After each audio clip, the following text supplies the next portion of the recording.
நிறைவாழ்வு AG சபை வழங்கும் morning மன்னாவிற்கு உங்களை அன்போடு வரவேற்கிறோம்.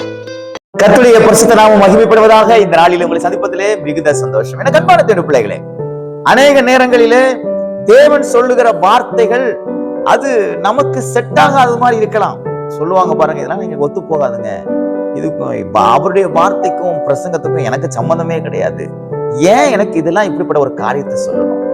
நானே ரொம்ப கஷ்டப்பட்டு இருக்கேன். நீ ஒரு பெரிய வீடு வாங்குவ, உனக்கு கர்த்தர் ஒரு பெரிய பங்களாவை கொடுப்பாரு, நீ பெரிய காரும் அப்படி இப்படிமா இருப்பேன்னு சொல்லி எதுக்கு தேவையில்லாத அந்த வார்த்தைகள்?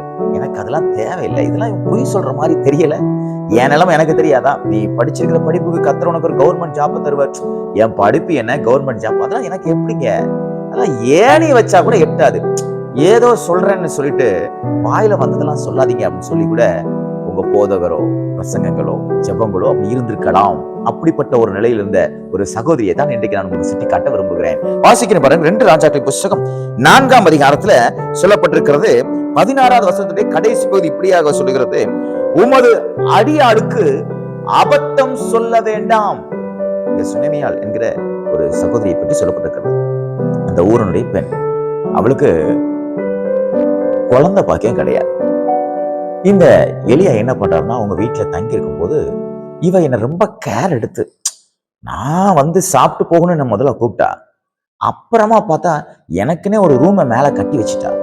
என்னதோ ஒண்ணு எதிர்பார்க்கிறா அப்படின்னு அவளை கூப்பிட்டு கேட்கிறாரு, நான் ராஜா கிட்ட ஏதாவது பேசணுமா, இல்ல வேற ஏதாவது உனக்கு நான் செய்யணுமா அப்படின்னு கேட்கும்போது அவ சொல்றா, இந்த வார்த்தை எனக்கு ரொம்ப பிடிச்சிருந்துச்சு.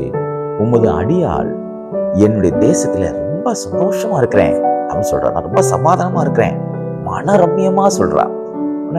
எலியா பாக்குறாரு, என்னடா இவன் ஒண்ணுமே எனக்கு தேவையில்லை. நீங்க விசுவாசிகள் அதை கேட்க முடியல பாருங்க.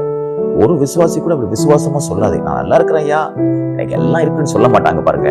இவள் சொல்றா, எனக்கு எல்லாம் நல்லா இருக்குங்க அப்படின்னு சொல்றா. ஆனா இந்த எலிசா தீர்க்கதரிசி பாருங்க, எலியா தீர்க்கதரிசி இவளுக்கு என்ன தேவைன்னு கண்டுபிடிச்சு இவளுக்கு குழந்தை பாக்கியம் இல்லைன்னு சொல்லி அவளுக்கு ஆண்டவர் சொன்ன வார்த்தைகளை சொல்லும்படியா கூப்பிட்டு சொல்றாரு, பாரு, ஒரு உற்பத்தி காலத்துல உனக்கு ஒரு குழந்தை இருக்கும் அப்படின்னு. அப்பதான் அவ சொல்றேன், அடியா ஆண்டவரே, நீர் எனக்கு அபத்தம் சொல்ல வேண்டாம், நீங்க பொய் சொல்ல வேண்டாம். ஏன்னா எனக்கு அது நேரம் கிடையாது, அந்த காத்திருப்பெல்லாம் முடிஞ்சு போச்சு. எதுக்கு நீங்க ஏதாவது ஒண்ணு சொல்லணும்னு சொல்லி நீங்க இப்படிலாம் பேசுறீங்க? வேண்டாம் ஐயா, நான் உங்க மேல ஒரு பெரிய மரியாதை வச்சிருக்கேன், அந்த மரியாதை நீங்க காப்பாத்திக்கங்க அப்படின்னு அவ மறைமுகமா, ஏன்னா இவர் உண்மை உள்ளவர் என்று கண்டு அப்படின்னு தன்னுடைய கணவனாத்துல அவ சொல்றா, சாட்சி சொல்றா.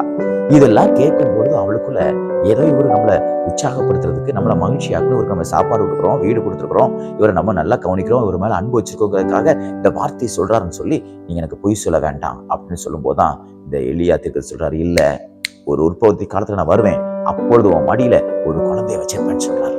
நம்ப முடியல, ஆனா கர்த்தர் அதை வாய்க்க பண்ணினார். அதே போல கர்த்தர் ஒரு குழந்தையை கொடுத்தார். எனக்கு அன்பான திருப்பிள்ளைகளை, கர்த்தருடைய வார்த்தை வசனத்துக்கும் வாக்குத்தத்துக்கும் சம்பந்தம் இல்லாம நீங்க வாழ்ந்து கொண்டிருக்கலாம்.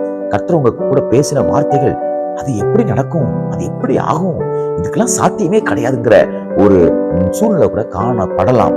அதுக்கும் உங்களுக்கும் ஏணி வச்சா கூட எட்டாத ஒரு சூழ்நிலை இருக்கலாம். ஆனா சொன்னவர் வாக்கு மாறாதவர், சொன்னவர் சர்வ வல்லமுடையவர், சொன்ன வார்த்தைகளை நிச்சயமா நிறைவேற்றி கொடுப்பார். ஆகையால் நீங்கள் காத்திருங்கள், வேத வசனத்தை விசுவாசியுங்கள், அந்த வார்த்தையை உண்மை என்று பெற்றுக்கொள்ளுங்கள்.